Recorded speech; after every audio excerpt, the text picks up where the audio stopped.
Good evening all of you. मैं Mangesh Gyaneshwar Borkar, director Sambodhi IAS IPS academy Mumbai Thane. और आज हमारा भारतीय संविधान के उपलक्ष्य में जो कंटिन्यूअसली 26 नवंबर 2020 से लेके आज 5 दिसंबर 2020 तक का हमारा जो सेशन चल रहा है, उसमें मैं सभी पार्टिसिपेंट्स लोगों का स्वागत करता हूं। और अभी इस सेशन के सेकंड सेशन के जो दूसरे हमारे मुख्य स्पीकर है, हमारे जो मेरे यूपीएससी की प्रिपरेशन में मेरे और हेमंत के डॉक्टर हेमंत तिरपुड़े के यूपीएससी की प्रिपरेशन में जो हमारे सीनियर रह चुके हैं, जो हमें गाइड भी करते थे, ऐसे डॉक्टर किशोर मानकर सर आज यहाँ पे उपस्थित है। सर अभी नागपुर से है और अभी फिलहाल मतलब सर का जो सिलेक्शन है 2005-6 के बैच में इंडियन फॉरेस्ट सर्विसेज में हुआ जिसे भारतीय वन सेवा कहते हैं। और उस उनके सिलेक्शन के बाद उनको वेस्ट बंगाल कैडर अलॉट हुआ था। आप सभी लोगों ने सुंदरबन के बारे में सुना होगा। सो सुंदरबन में सर थे। और उसके बाद फिर अभी महाराष्ट्र में सर है। आपने ताडोबा के बारे में सुना होगा, ताडोबा जो पार्क है उसके बारे में सुना होगा, जो टाइगर च- प्रोटेक्शन जोन है। सो वहाँ चंद्रपुर। पे भी, हाँ चंद्रपुर का, तो वहाँ पे भी सर का कार्यकाल रहा है। और सर अभी जो है नागपुर डिवीजन के कंजर्वेटर ऑफ फॉरेस्ट है, सोशल फॉरेस्ट्री के, सामाजिक वनीकरण जिसे कहते हैं। सो सर का अगर मैं और थोड़ी सी जानकारी अगर दूं तो ये जो सोशल ट्रांसफॉर्मेशन की, सोशल एजुकेशनल इकोनॉमिक ट्रांसफॉर्मेशन की जो एक मूवमेंट है, उसमें भी सर का बहुत ही अच्छा पार्टिसिपेशन रहता है। मुझे अभी भी याद है कि जब हम लोग नागपुर में थे और मैं जब वहाँ के स्टेट इंस्टीट्यूशन में जब पढ़ाई करता था, और फिर सर जहाँ पे गवर्नमेंट क्वार्टर्स में रहते थे, तो वहाँ पे मैं काफी बार सर के घर आना जाना होता था, तो काफी सारी हमारी ऐसी बातें चलती थी। तो सर बहुत ही सजग है। और एक बहुत बड़े पोजीशन पे होने के बाद भी वह समाज के, विभिन्न समाज के, सोसाइटी के गरीब बच्चे जो होते हैं, स्टूडेंट्स होते हैं, या जो जिनको मदद की जरूरत होती है, ऐसे नीडी पर्सन्स को, नीडी लोगों को सर एक ऑर्गेनाइजेशन के माध्यम से भी आज की डेट में बहुत अच्छी तरह से मदद कर रहे हैं। और वो अप एज मतलब एक बहुत अच्छे प्रशासक भी है। तो दोनों बातें जो काफ़ी मतलब जैसे अभी हमारे म मंच के ऊपर जो मेरे मित्र हैं, वो अभी जॉइन हुए थे आईपीएस और डीसीपी ज़ोन 1 पिंपरी-चिंचवड। तो वो उनका जिस तरह से है, जिस तरह से हमारे डॉक्टर हेमंत तिरपुड़े भी काम करते हैं, तो उसी तरह से सर भी अपने आप में बहुत अच्छा काम जो है वो कर रहे हैं शासन प्रशासन के साथ-साथ। सो मैं अभी उनका इस सेशन में, इस अंतिम सेशन में स्वागत करता हूँ। जो सभी पार्टिसिपेंट्स अलग-अलग जगह से यहाँ पे जुड़े हैं, उनका स्वागत करता हूँ। काफ़ी सारे चेहरे आज मुझे नए लग रहे हैं, तो सभी का स्वागत। आप लोगों को जस्ट 1 मिनट में बता देता हूँ कि 26 नवंबर से जो यह कॉन्स्टिट्यूशन अवेयरनेस मिशन स्टार्ट हुआ, उसमें पहला जो सेशन था हमारे तेलंगाना कैडर के आईएएस ऑफिसर है कालीचरण खरतड़े, उनका प्रियम्बल के इंटरप्रिटेशन पे सेशन हुआ था। सेकंड सेशन मेरा खुद का हुआ फंडामेंटल राइट्स के ऊपर। तीसरा सेशन हमारे एक मतलब जो एक यूपीएससी के फ्रेंड रह चुके हैं, चित्रा, प्राध्यापक चित्रा लेले मैडम, जो अभी एसएनडीटी में असिस्टेंट प्रोफेसर है और एचओडी है पॉलिटिकल साइंस डिपार्टमेंट की, उनका विमेन एम्पावरमेंट पे हुआ। उसके बाद हमारे अपेडा के ministry of agriculture and industries के कॉमर्स एंड इंडस्ट्रीज के एक डेप्यूटी डायरेक्टर है अपेडा के, उनका एग्रीकल्चर विषय पे हुआ। उसके बाद फिर हमारे एक कर्नाटका गवर्नमेंट के ऑफिसर है, उनका हेल्थ पे हुआ। और रिजर्वेशन के साथ साथ लेबर इश्यूज के बारे में डॉक्टर हेमंत तिरपुड़े, जो सोलापुर में प्रोविडेंट फंड कमिश्नर है, उनका सेशन हुआ। उसके बाद मुंबई मुंबई म्युनिसिपल कॉर्पोरेशन के 2 ऑफिसर्स, किरीट कुड़वे साहब जो डेप्यूटी एजुकेशन ऑफिसर हैं, और फिर निसार खान साहब जो एडमिनिस्ट्रेटिव ऑफिसर है, उनका बहुत ही important session right to education पे हुआ। सोनावने साहब, उमेश सोनावने साहब जो डेप्यूटी कमिश्नर है सोशल जस्टिस डिपार्टमेंट मुंबई में, उनका सामाजिक न्याय के ऊपर हुआ। और कल का जो सेशन था वो हमारे मित्र धनंजय वंजारी, जो नागपुर में एनआईडीटी में जॉइंट डायरेक्टर है, आईआरएस है इनकम टैक्स के, उनका सेशन इकोनॉमिक जस्टिस और political democracy and business power, इस विषय पे हुआ। और अभी का सेशन आप सभी लोगों ने फर्स्ट सेशन आज 5 दिसंबर 2020 का आपने अटेंड किया, उसका फर्स्ट सेशन अभी मेरे जो मित्र हैं मंचे पर 2007-8 के आईपीएस ऑफिसर और डीसीपी पिंपरी चिंचवड़, उनका सेशन भारतीय संविधान और जो कानून और सुप्रशासन है उसके बारे में हुआ। अभी यह जो इतना सब बताने की जरूरत इसलिए महसूस पड़ी क्योंकि काफी सारे लोग नए हैं और सर को भी पहले क्या हुआ ये थोड़ा सा बताना आवश्यक था, इसलिए मैंने ये थोड़ा सा लंबा इंट्रोडक्शन दिया। अभी मैं विदाउट वेस्टिंग टाइम मैं सबका फिर से स्वागत करता हूँ, आदरणीय किशोर मानकर सर का स्वागत करता हूँ। और आज का जो विषय है इस सेशन का, लास्ट सेशन का, जिसमें हमने फंडामेंटल ड्यूटीज मतलब मूलभूत अधिकारों की तो बात हम करते हैं, लेकिन मूलभूत कर्तव्य क्या है, फंडामेंटल ड्यूटीज क्या है, फिर directive principles of state policy भी हमने काफी सारा डिस्कशन किया ओवर द टाइम इस पूरे सेशंस में। लेकिन ड्यूटी जो है, फंडामेंटल ड्यूटी जो कर्तव्य है जो भारतीय संविधान में है, उसके बारे में सर बात करेंगे। और उसके बाद सर का जो एक महत्वपूर्ण सब्जेक्ट है एनवायरमेंट प्रोटेक्शन, तो उसके बारे में भी सर यहाँ पे जो है गाइड करेंगे। So sir I request you to please continue this session. Okay, thank you very much. Thank you, Mangesh, and Yes, good sir. evening. Thanks. Namaskar. Jai Bhim. Good evening. Jai. Well, I don't know how many of you have joined there, but still, I'll try to Yes, 75 participants, sir. cover my talk. Okay, that is good number. हाँ, सबसे पहले तो मैं मंगेश को धन्यवाद दूंगा कि उसने Thanks, बहुत sir. अच्छा ये ऑनलाइन प्रोग्राम कॉन्स्टिट्यूशन अवेयरनेस पे किया है। और सबसे माफी भी मांगूंगा कि मैं इंग्लिश, हिंदी या जरूरत पड़ी तो मराठी में भी बात करूंगा। Hindi, I stayed in Delhi for almost 6 years, but I was studying research, this agriculture research. और उसके बाद बंगाल में 12 साल में रहा हूँ और अभी last 3 years I came back to Maharashtra. तो ये हमारा जो संविधान है, आप लोग मैक्सिमम लगता है जो प्रिपरेशन यूपीएससी एमपीएससी प्रिपरेशन करने वाले हैं सभी तो लोग हैं सबने सर यहाँ पढ़ा पे, होगा। सभी लोग हैं यहाँ एकदम पे। नया कुछ नहीं है या ओके ओके। तो ज्यादातर लोगों ने संविधान पढ़ा होगा या आजकल हम नेट सेवी लोग हैं, नेट पे सब पढ़ते हैं। Everything is available on internet. आप कॉन्स्टिट्यूशन टाइप करिए गूगल में, सब कुछ आ जाता है, वीडियो से लेकर टेक्स्ट मैसेज या कई सारे इंफॉर्मेशन अवेलेबल होती है। तो we are, this generation is much more aware nowadays. और हमारे जो पुराने भी लोग हैं उन्होंने तो बहुत सारे किताबें पढ़े होंगे। आपको सबको पता है कॉन्स्टिट्यूएंट असेंबली कैसे बनी थी। डॉक्टर अंबेडकर ड्राफ्टिंग कमेटी के चेयरमैन थे। वो पूरी रात दिन मेहनत करके कोई आर्टिकल बनाते थे और उसके बाद कॉन्स्टिट्यूएंट असेंबली में उस पर डिस्कशन होता था।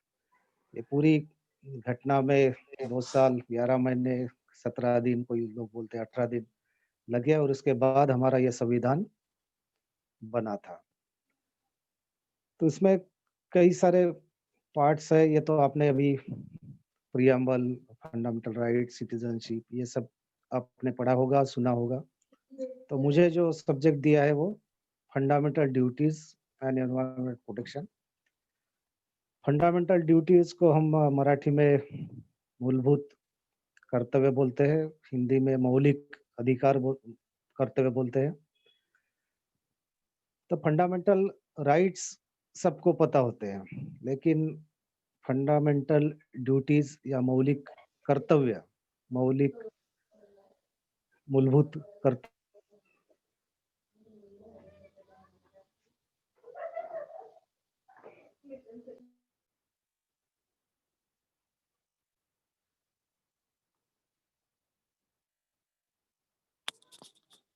हेलो, यस, हाँ एम सर। I audible? हाँ, यस सर, यस। हाँ, तो सबको पता रहता है, लेकिन हम वो कर्तव्य, हमारे मौलिक कर्तव्य है, उसके प्रति उतने जिम्मेदारी से काम नहीं करते। इसीलिए अगर आप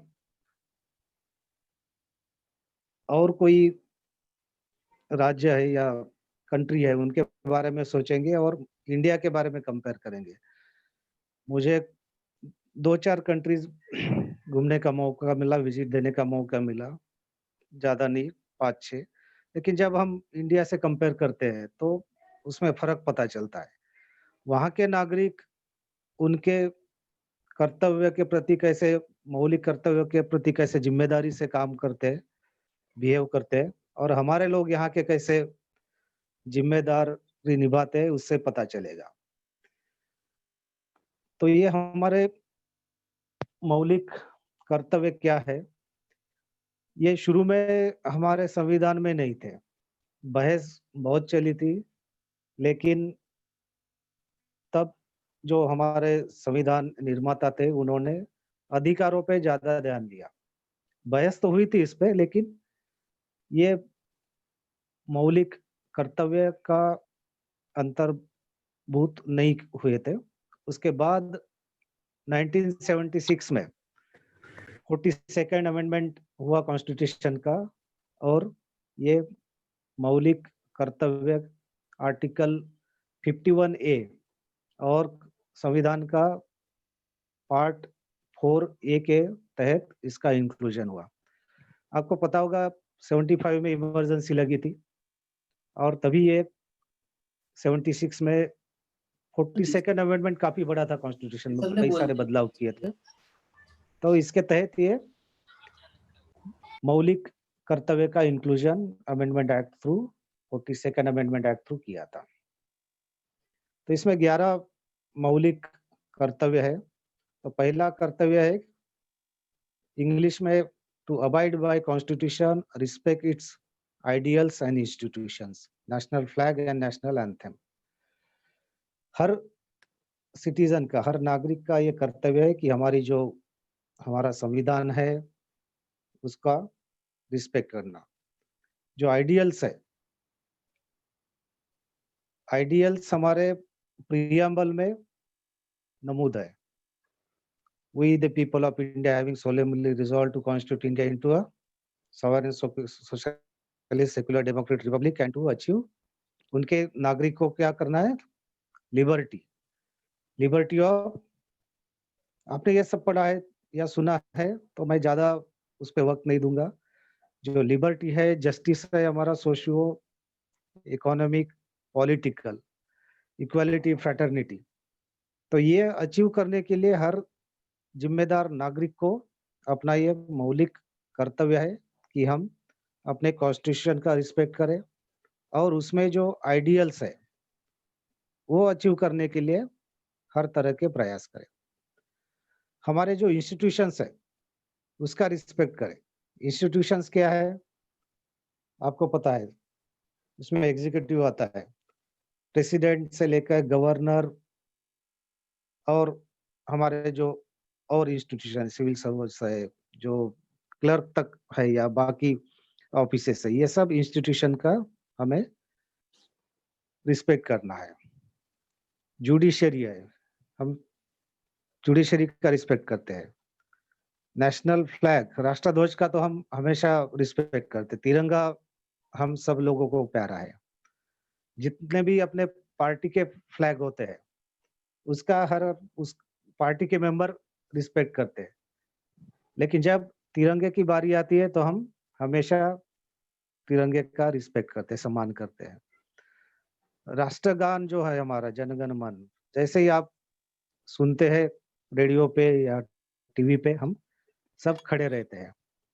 तो ये जो पहला हमारा मौलिक कर्तव्य है, इसके बारे में तो हम रिस्पेक्ट देते ही है। लेकिन कुछ घटनाएं कभी-कभी ऐसी हो जाती है कि बीच में एक जंतर मंतर पे कुछ लोगों ने संविधान को जलाया था, है ना? तो ये कुछ लोग ऐसे होते हैं ये जो संविधान का रिस्पेक्ट नहीं करते। लेकिन जितने भी हम लोग संविधान के प्रति जागरूक है, संविधान से हर नागरिक को अधिकार मिले हैं, तो हम सबका ये मौलिक कर्तव्य है, मूलभूत कर्तव्य है कि हम हमारे कॉन्स्टिट्यूशन है उसमें जो आइडियल्स है एस्पिरेशंस है, इंस्टीट्यूशंस है, नेशनल फ्लैग हमारा नेशनल एंथम है, इसका सबका रिस्पेक्ट करें। दूसरा जो मौलिक कर्तव्य है, to cherish and follow the noble ideals which inspired our national freedom struggle. आपको पता ही है, लगभग 200 साल भारत अंग्रेजों का गुलाम था, और जब 1885 से लेके कांग्रेस का गठन हुआ, बहुत सारे पॉलिटिकल एंड सोशल मूवमेंट साथ साथ चले थे। इसमें महात्मा फुले का सत्यशोधक समाज हो, गाडगे बाबा का स्वच्छता अभियान हो, अंधश्रद्धा के खिलाफ अभियान हो, ये parallel social and political movement साथ साथ या पैरेलल चले थे। तो ये फ्रीडम स्ट्रगल जो हुआ हमारा, जो फ्रीडम स्ट्रगल के महात्मा गांधी हो, जवाहरलाल नेहरू, सुभाष चंद्र बोस से लेके जितने भी फ्रीडम स्ट्रगल में पार्टिसिपेट किए, या क्रांतिकारी भगत सिंह, राजगुरु, ये जो लोग थे, इन्होंने अपने जान की बाजी लगाकर भारत को अंग्रेजों के चंगुल से छुड़ाया था। तो ये जो फ्रीडम स्ट्रगल था, ये किस लिए था? हमको सिर्फ अंग्रेजों को यहाँ से भगाना नहीं था। अंग्रेज जाने के बाद हमारे जितने भी भारत के नागरिक है, सिटीजन है, उन सबको एक अच्छा, सबका डेवलपमेंट हो, हर नागरिक को हक मिले, उसको अधिकार मिले, ये सब उनके मन में था। और यही है कि जब 1947 में हमारा देश आजाद हुआ, और उसके बाद ये देश कैसे चलेगा, इस पर जब बहस हुई, तब डॉक्टर बाबा साहेब अम्बेडकर, जिनकी पार्टी में ज्यादा लोग नहीं थे, मेजॉरिटी कांग्रेस की थी, फिर भी डॉक्टर अम्बेडकर को संविधान ड्राफ्टिंग की जिम्मेदारी दी गई। और मैं तो हमेशा जो हमारे फाउंडिंग फादर्स है, महात्मा गांधी हो या जवाहरलाल नेहरू, इन सब का मैं आदर करता हूँ कि उनके मन में ये था कि मेजॉरिटी ना हो के भी, और जितने भी हमारे डाइवर्सिटी है, डिफरेंट रिलीजन, कास्ट, लैंग्वेजेस, इन सबको इकट्ठा कैसे रखे, ये संविधान में प्रावधान है। बहुत बार हमेशा लोग बोलते हैं कि बाबा साहब ने अकेले ने संविधान बनाया। बाबा साहब का तो है ही, उनका कंट्रीब्यूशन संविधान बनाने में मैं कभी भी ये नहीं करूंगा कि उन्होंने ऑलमोस्ट 3 इयर्स मेहनत करके संविधान बनाया। लेकिन बाबा साहब ने जो ड्राफ्ट बनाया, वो अगर संविधान सभा में लोग नहीं मानते, तो क्या होता? तो जो संविधान फाउंडिंग फादर्स थे, संविधान सभा के मेंबर्स थे, उन्होंने एक सपना देखा था कि हमारा देश कैसा होगा, और ये सब प्रियम्बल में लिखा हुआ है, नमूद किया हुआ है, और पूरा सार हमारे संविधान का प्रियम्बल में मौजूद है। और अगर हम प्रियम्बल पढ़ते हैं, तो एक-एक शब्द का अर्थ निकलता है, और किसको क्या वहाँ पर दिया गया है, ये भी सब आप सबको पता है। तो ये हमारा जो फ्रीडम स्ट्रगल है, इनका उन्होंने क्या सपना देखा था, ये हम सबको पता रहना चाहिए। सेपरेटिस्ट टेंडेंसी हुई है भारत देश में, लगभग 70 साल का हमारा पोस्ट फ्रीडम या पोस्ट इंडिपेंडेंस हिस्ट्री रही है। पंजाब में सेपरेटिस्ट मूवमेंट हुई थी, जम्मू कश्मीर में हुई थी, नॉर्थ ईस्ट में कई सारे मिलिटेंट्स हुए थे, नक्सलिज्म काफी हुआ था। लेकिन हमने उस सभी पे हमारे कॉन्स्टिट्यूशन के प्रोविजन के वजह से अभी ऑलमोस्ट सभी जगह शांति है। क्यों? क्योंकि हमारे कॉन्स्टिट्यूशन में हर किसी को अधिकार दिया है, और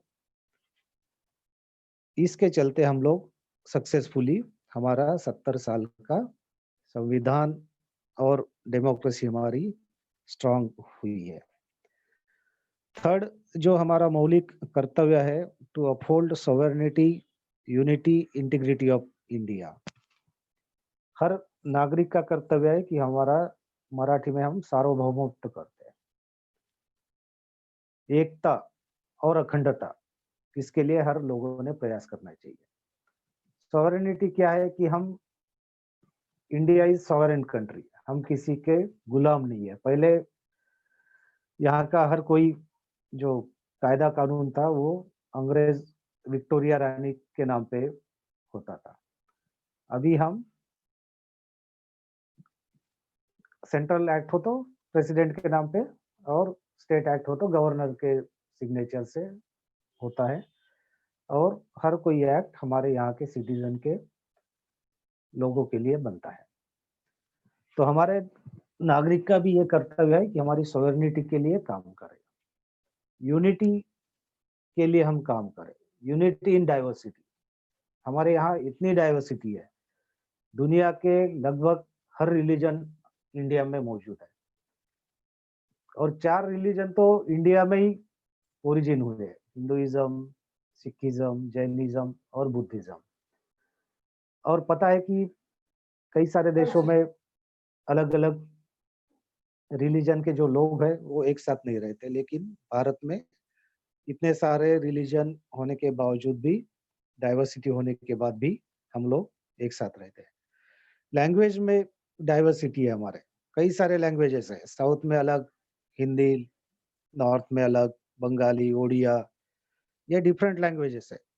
कास्ट सारी बहुत सारी है, फूड हैबिट डिफरेंट है, कल्चर हमारा अलग है। तो इस डाइवर्सिटी में यूनिटी रखना हमारा कर्तव्य है, और हर कल्चर को, हर डाइवर्सिटी को हम रिस्पेक्ट करें।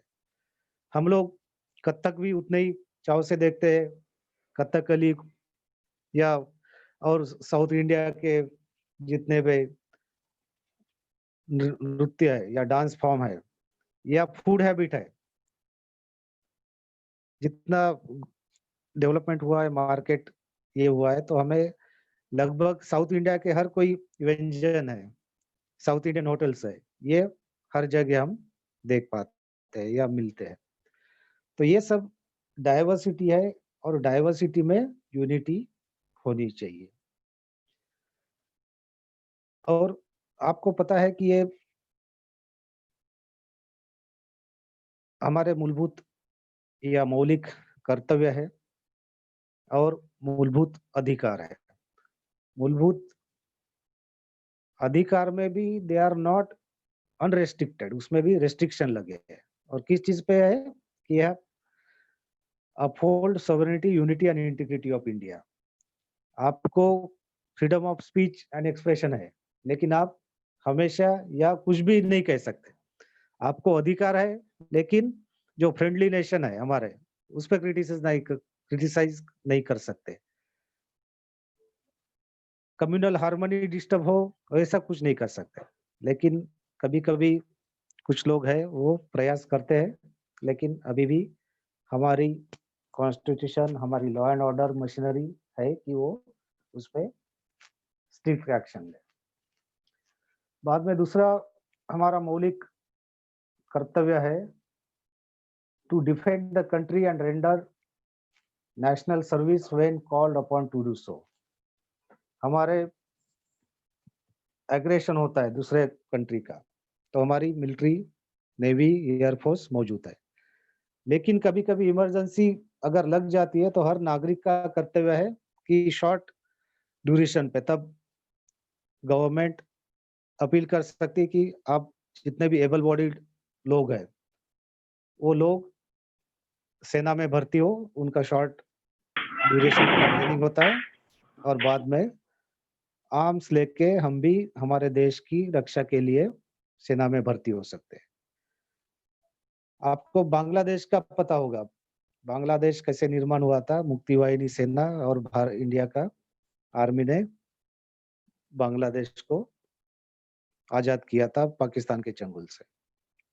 तो वैसे ही हम लोग, हर नागरिक का कर्तव्य है, अगर बाहरी आक्रमण होता है तो हर नागरिक उसमें भाग ले सकता है। दूसरा हमारा मौलिक कर्तव्य है to promote harmony and spirit of common brotherhood among all people of India, transcending religion, linguistic, regional and other diversity. Communal harmony है, लिंग्विस्टिक हार्मनी है, कभी कभी लैंग्वेज को लेकर भी कभी कभी राइट्स होते हैं। ब्रदरहुड, हर सिटीजन जो है, हर सिटीजन के मन में दूसरे सिटीजन के प्रति बंधुभाव होना चाहिए। हमारा ये भी मौलिक कर्तव्य है, जो हमारी महिलाएं हैं उनकी डिग्निटी हमेशा हमने करनी चाहिए। एक सेपरेट एक सब्जेक्ट हो सकता है कि हम हमारे महिला जो है, हमारे विमेन है, उनके प्रति कैसे व्यवहार करें। बहुत सारे एक्ट्स ऐसे होती है कि महिलाओं के ऊपर अत्याचार होता है। आप सभी को पता है, जो महिलाओं पे अत्याचार, बलात्कार, रेप की घटना कई सारी हुई है। दिल्ली में निर्भया पता है, हैदराबाद में एक लड़की पे रेप हुआ था। दलितों के महिला पे कई सारे हमेशा ही घटना होती है ऐसे अत्याचारों की। हमारे घर में भी डोमेस्टिक वायलेंस होता है। अगर हम कंपेयर करें कि महिला घर की कितना काम करती है और पुरुष कितना काम करता है, तो आपको पता चलेगा कि महिलाओं का कंट्रीब्यूशन बहुत सारा है। लेकिन क्या हम महिलाओं का सम्मान करते हैं, क्या आदर करते हैं? सिर्फ महिलाओं की पूजा करना जरूरी नहीं है, महिलाओं को रिस्पेक्ट देना चाहिए कि वो भी they are equal, they have all equal rights like men have. कई बार हम देखते हैं कि सोसाइटी में महिलाओं का सम्मान नहीं किया जाता। डोमेस्टिक वायलेंस कई बार होता है, मुझे कई बार ऐसे पता चलता है। मैं सोशली एक्टिव हूँ तो बहुत सारी बार, कई बार मुझे पर्सनली भी लोग शेयर करते हैं कि क्या क्या होता है। तो जो हमारी आदतें हैं, लोगों मतलब मेल शॉविनिज्म बोलते हैं हम, तो वो कमाता है ठीक है, लेकिन महिला जब घर में काम करती है, 12-14 घंटे वो काम करती है, बच्चों का ख्याल रखती है, उनका होमवर्क लेती है, तो हमें भी महिलाओं के प्रति सम्मान रखना चाहिए और उन घर में भी उनके काम में हाथ-बार लगाना चाहिए। मैं खुद भी करता हूँ, मेरी वाइफ शी इज़ वर्किंग, तो व्हेनेवर वो अगर लेट आती है ऑफिस से, तो मैं सब्जी बनाता हूँ घर में, खाना बनाता हूँ। तो ये अगर हर किसी ने किया तो हम हमारा मौलिक कर्तव्य है, वो पार पाड़ने में मदद होगी, महिलाओं को भी सम्मान मिलेगा। दूसरा हमारा जो मौलिक कर्तव्य है, to value and preserve rich heritage of our composite culture. हमें जो पुरखों से मिला है, आपको पता ही है हमारा भारत का इतिहास लगभग 5000 साल पुराना है। यहाँ कबीर पैदा हुए, यहाँ बुद्ध पैदा हुए, यहाँ जैन पैदा हुए। तो ये जो हमारा रिच हेरिटेज है, उसको प्रिजर्व करें। हमारे पुरखों से हमें क्या मिला है, उसको हम प्रिजर्व करके हमारे नेक्स्ट जनरेशन को देना है। टाइम इज चेंजिंग, बहुत सारे सिविलाइजेशन नष्ट हुए। इंडस वैली सिविलाइजेशन पता है आपको, सिर्फ हमें हड़प्पा और मोहनजोदड़ो से पता है।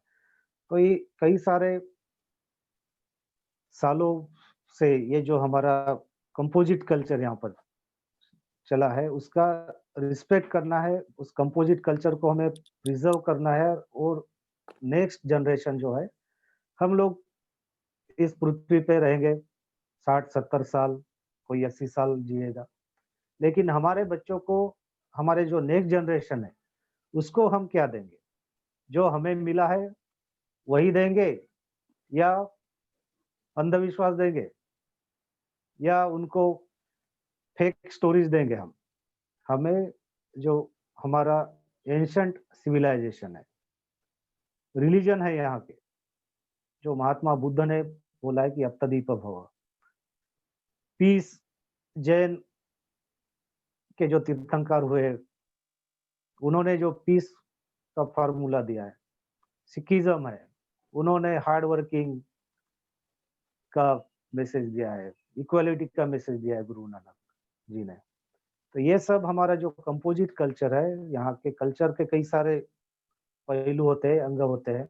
उसमें लैंग्वेज है, खान-पान है, वेशभूषा है, आपके फेस्टिवल है, ये सब हमारा जो कंपोजिट कल्चर है, उसका हमें रिस्पेक्ट करना चाहिए। एक-दूसरे के जो फेस्टिवल है, रिलीजियस बिलीफ है, आप ह संविधान में हर एक किसी को अधिकार है कि वो रिलीजियस प्रैक्टिस कर सकता है। फेथ फ्रीडम ऑफ वर्शिप है, फेथ है, बिलीफ है। तो ये हम आपको जो अच्छा लगता है वो करिए, दूसरे पे क्यों क्रिटिसाइज़ करेंगे आप? तो ये हमारा मौलिक कर्तव्य अगर हम निभाएँगे तो कभी कम्युनल राइट्स नहीं होंगे, कम्युनल हार्मनी रहेगी और एक-दूसरे के प्रति भाईचारा रहेगा, फ्रैटर्निटी हम जो बोलते हैं। दूसरा हमारा मौलिक कर्तव्य है to protect and improve the natural environment including forest, lakes, rivers and wildlife and have compassion for living creature. ये बहुत ही इम्पोर्टेंट हमारा मौलिक कर्तव्य है कि हमें हमारे देश की फॉरेस्ट है, जंगल है, नदियाँ है, तालाब है, जो हमारा वन्य जीव है और बाकी जो हमारे डोमेस्टिकेटेड एनिमल है उसके प्रति हमें कंपैशन, प्रेम होना चाहिए। और मैं तो उसी के लिए मुझे सैलरी मिलती है, फॉरेस्ट सर्विस में हूँ मैं। लेकिन सिर्फ फॉरेस्ट वाले इसका प्रोटेक्ट नहीं कर सकते, प्रोटेक्शन नहीं करते, संरक्षण नहीं कर सकते। हर किसी को इसकी ज़िम्मेदारी लेनी पड़ेगी। हमारा फॉरेस्ट इतना डाइवर्स है कि हमारे जो हिमालय, श्रीनगर, यहाँ के फॉरेस्ट देखेंगे आप और राजस्थान के फॉरेस्ट देखेंगे या सुंदरबन देखेंगे कि तो इतनी डाइवर्सिटी मिली है हमें कि पूरे वर्ल्ड में ऐसी डाइवर्सिटी कहीं नहीं है। स्नो लेपर्ड है हमारे पास, गैंगेटिक डॉल्फिन है, टाइगर है, एलिफेंट है, लायन है। ये वाइल्ड लाइफ हमारा है, इतना रिच वाइल्ड लाइफ किसी और कंट्री के पास नहीं है। हमारी नदियाँ इतनी बड़ी-बड़ी नदियाँ हैं, गंगा नदी हो, नर्मदा, तो 2 प्रकार की नदियाँ, एक तो वेस्ट फ्लोइंग है और ईस्ट फ्लोइंग। नर्मदा, तापी ये वेस्ट फ्लोइंग है और बाकी जो सह्याद्री से निकलती है, वो उधर कोंकण एरिया में मिलती है। तो ये नदियाँ हमारे कल्चर का ओरिजिन है, गैंगेटिक जो गंगा वैली बनी है, यूपी, बिहार, यहाँ की जो मिट्टी बनी है, गंगा नदी, हिमालय से जो मिट्टी आई है, उससे बनी है। जो सुंदरबन पूरा जो बना है, वो गैंगेटिक जो सिल्ट आता है वहाँ से, उससे बना है।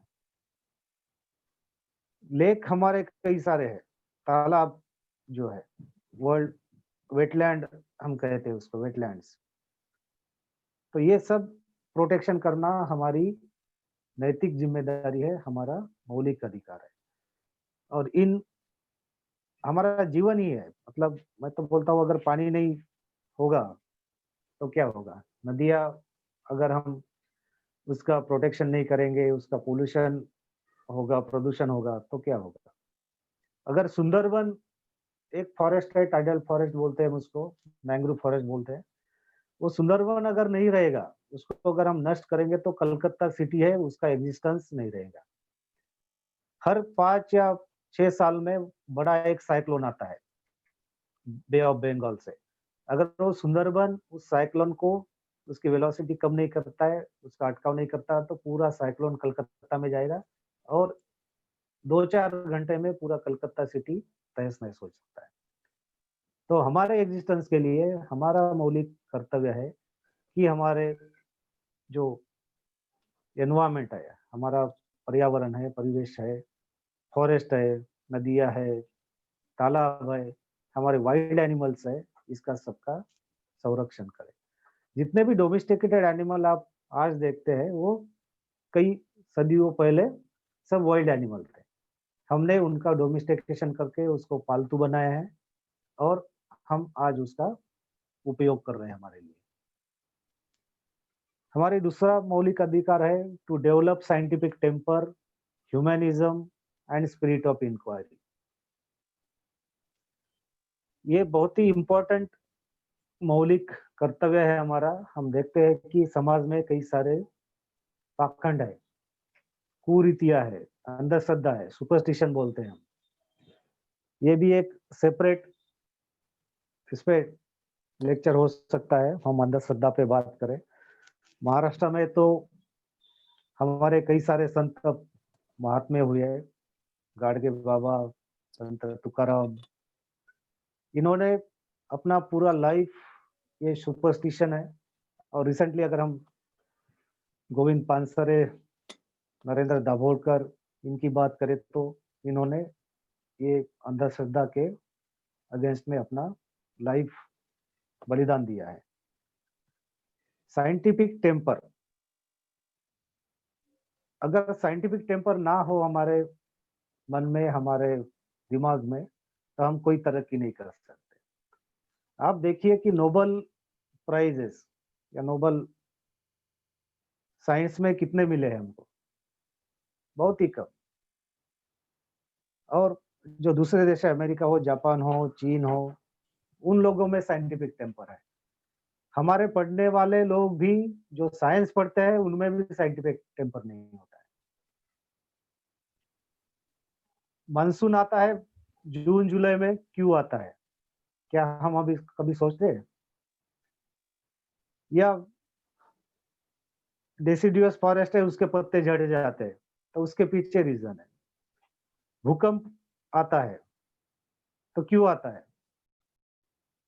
सैंडस्टोन है, ये सैंड से बना है, रेत से बना है। अगर आप सैंडस्टोन को बारीक करोगे तो उससे रेत निकलेगी। तो ये कैसे बने हैं? ये अगर आपके दिमाग में साइंटिफिक टेम्पर हो, रैशनैलिटी हो, तभी आप सोच सकते हैं। लेकिन ये जरूरी नहीं है कि जो साइंस पढ़ता है, फिजिक्स पढ़ता है, जियोग्राफी पढ़ता है, जियोलॉजी पढ़ता है, वो लोग के दिमाग में साइंटिफिक टेम्पर हो। तो हम सभी ने, जो भारत के जिम्मेदार नागरिक है, हमारा मौलिक कर्तव्य है कि हम साइंटिफिक टेम्पर, रैशनैलिटी डेवलप करें। अंधश्रद्धा तो हमारे समाज में इतनी भरी पड़ी हुई है कि मैं बंगाल में था तो मेरा ड्राइवर कभी-कभी गाड़ी रोक देता था रिवर्स गियर में, कुछ 5-6 मीटर गाड़ी पीछे करता था और फिर शुरू करता। तो मैंने पूछा क्या हुआ? तो बोले बिल्ली चली गई सामने से। तो ये उसका उसपे रेमेडी थी कि बिल्ली सामने गई तो उसने रिवर्स ब्रेक लगाया, पीछे किया तो एक्सीडेंट नहीं होगा। तो मैं उसको बोलता था भाई कभी-कभी प्लेन का एक्सीडेंट हो जाता है, तो क्या प्लेन के सामने बिल्ली जाती है? तो हर जो सजग नागरिक है उन्होंने अगर 1 या 2 लोगों को भी इस सुपरस्टिशन से बाहर उसको निकालेंगे हम, तो हम अपना मौलिक कर्तव्य करेंगे या पार पाडेंगे, या उसको we will implement our fundamental duties. Humanism, हर दूसरे या कोई भी, अगर हम समाज में देखते हैं, गरीब आदमी देखते हैं, भूखा आदमी देखते हैं। आप सबको पता है कोविड-19 में क्या सिचुएशन हुई थी। अप्रैल मई में इतना लार्ज स्केल माइग्रेशन हुआ, ट्रकों में, ट्रेन में लोग जा रहे थे, ट्रैवल कर रहे थे, पर्टिकुलर ट्रक में जा रहे थे, जैसे जानवर भर भर के जा रहे थे वैसे जा रहे थे। तब हम लोग जो फ्लैट में रहते हैं, बड़े बड़े बंगलों में रहते हैं, बिल्डिंग में रहते हैं, तब हम लोगों ने अपना दरवाजा बंद किया था, हम बाहर नहीं निकलते थे कोरोना के डर से। लेकिन जो एनजीओज है, उस लोगों ने उन लोगों को हर तरह का सहायता की। नागपुर में तो इतना काम अच्छा किया लोगों ने, रेलवे स्टेशन हो या हाईवे पे, कि कोई यहाँ से भूखा नहीं गया। तो ये हुआ ह्यूमैनिज्म, कि हम दूसरे लोगों के प्रति, हमारे समाज के गरीब लोगों के प्रति हमारा क्या रवैया है। Spirit of inquiry scientific temper जैसे ही है कि हर नेचर में जो भी चीजें होती है उसका हम इंक्वायरी करें कि क्यों होती है, उसमें क्या रीजन है। अगर हम बीज जमीन में डालते हैं, उसको पानी नहीं देते तो नहीं आएगा। जब पानी देंगे, पानी से उसका स्वेलिंग हो जाता है, जो उसमें एंडोस्पर्म होता है, कॉटिलेडोन होता है, उसका डेवलपमेंट होता है और वो जमीन के बाहर आता है और वो पौधा, उसका पौधा बन जाता है। क्या हम इतना जो साइंस डेवलप हुआ है, अभी कोरोना का वैक्सीन आप देखेंगे या बायोटेक्नोलॉजी है, तो ये कैसे होता है, इतना वास्ट होता है कोई सब्जेक्ट। जैसे हम एग्रीकल्चर पढ़ते हैं, बीएससी में सब सब्जेक्ट पढ़ते हैं, एमएससी में फिर और कोई पर्टिकुलर सब्जेक्ट पढ़ते हैं, पीएचडी करते हैं तो कोई एक टॉपिक पे लेके हम लोग रिसर्च करते हैं। जैसे मैंने मेरा पीएचडी का काम किया है, वो सरसों पे किया है, mustard, Indian mustard, hybrid Indian mustard का सीड कैसे प्रोडक्शन करना है। तो ये अगर हम साइंटिफिक टेम्पर डेवलप नहीं करेंगे तो साइंटिस्ट होके भी हम ज्यादा तरक्की नहीं कर पाएंगे।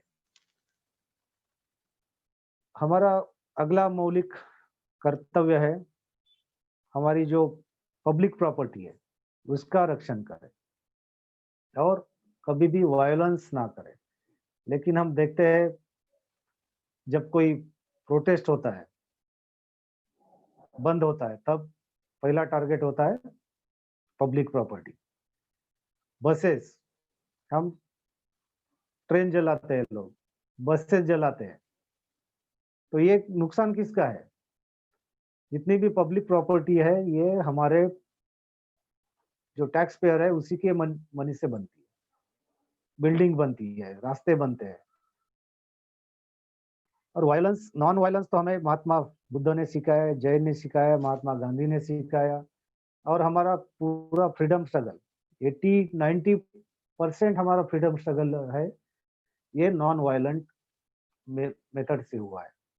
तो क्यों हम पोस्ट इंडिपेंडेंस जब हम प्रोटेस्ट करते हैं हमारे लोग, या बंद होता है, तब क्यों वायलेंट प्रोटेस्ट होता है, ये हमने देखना चाहिए। आप पीसफुल प्रोटेस्ट करिए, सबको हक है, लेकिन क्यों बस क्यों जलाते हैं, क्यों ट्रेन क्यों जलाते हैं? तो अगर हम इस मूलभूत मौलिक कर्तव्य का पालन करेंगे तो कोई पब्लिक प्रॉपर्टी का नुकसान नहीं होगा। अगला हमारा मौलिक कर्तव्य, to strive for excellence in all sphere of individual and collective activity. अगर हम ऑफिस में काम करते हैं, अगर हम 8 घंटा, 8 घंटा भी छोड़ दीजिए, आप 6 घंटा भी अगर मेहनत से काम करेंगे, ईमानदारी से काम करेंगे, तो हमारे डिपार्टमेंट की तरक्की होगी। लेकिन क्या हम ऐसे कर पा रहे हैं? प्राइवेटाइजेशन, ग्लोबलाइजेशन की बात होती है, तो एक प्राइवेट कंपनी में काम करने वाला कितना आउटपुट देता है और गवर्नमेंट जॉब करने वाला कितना आउटपुट देता है, वो हमें देखना पड़ेगा। अगर हम इंडिविजुअल कैपेसिटी है और कलेक्टिव, जैसे इंडिविजुअल गेम आप देखिए, एथलीट होता है वो इंडिविजुअली एक्सीलेंट काम करता है, और टीम वर्क जो क्रिकेट है, फुटबॉल है, वैसे जब हम काम करते हैं कलेक्टिवली, या ऑफिस का ही देखिए कि ऑफिस में एक बॉस होता है, अकाउंटेंट, ऑफिस सुपरिटेंडेंट होता है, पीऊन होता है, लिपिक होता है, वो अगर टीम वर्क करते हैं, आप देखिए कि पीऊन का काम टपाल एक ऑफिस से दूसरे ऑफिस में पहुंचाना होता है। हमने लेटर रेडी किया, सब कुछ किया, अगर उस पीऊन ने उस दिन अगर वो लेटर दूसरे ऑफिस में नहीं पहुंचाया, तो आप देखिए कि बाकी लोगों ने जो काम किया उसका कुछ भी नहीं होने वाला है, वो नेक्स्ट डे पे जाएगा। तो हर नागरिक का काम है कि हम इंडिविजुअल एंड कलेक्टिवली एक्सीलेंट काम करें, और अगर हर नागरिक अच्छा काम करता है तो हमारा देश तरक्की कर सकता है। और हमारा नेक्स्ट मूलभूत या मौलिक कर्तव्य है कि जो हमारे बच्चे हैं 6 से 14 साल तक पढ़ने वाले हैं, उनको पढ़ाई करवाना, उनसे पढ़ स्कूल में दाखिला करना, और वो दे गेट गुड एजुकेशन। लेकिन हम देखते हैं कि जो गरीब बच्चे हैं वो पढ़ नहीं पाते। ये हर नागरिक का है कि अगर उसको इफ ही इज पेरेंट और he is guardian, his duty is to get his children educated. ये तो ठीक है, लेकिन क्या हम दूसरे को बच्चों को नहीं पढ़ा पाएंगे? अपने बच्चों को हम जो मिडिल क्लास लोग हैं, गवर्नमेंट जॉब में हैं, हम अपने बच्चों को कुछ भी करके पढ़ाते हैं। हमारे बच्चों की जो फीस होती है प्राइवेट स्कूल में, वो हज़ारों लाखों में होती है। लेकिन नगर परिषद के स्कूल में पढ़ने वाले बच्चे या जिला परिषद स्कूल में पढ़ने वाले बच्चे, उनका क्या होता है?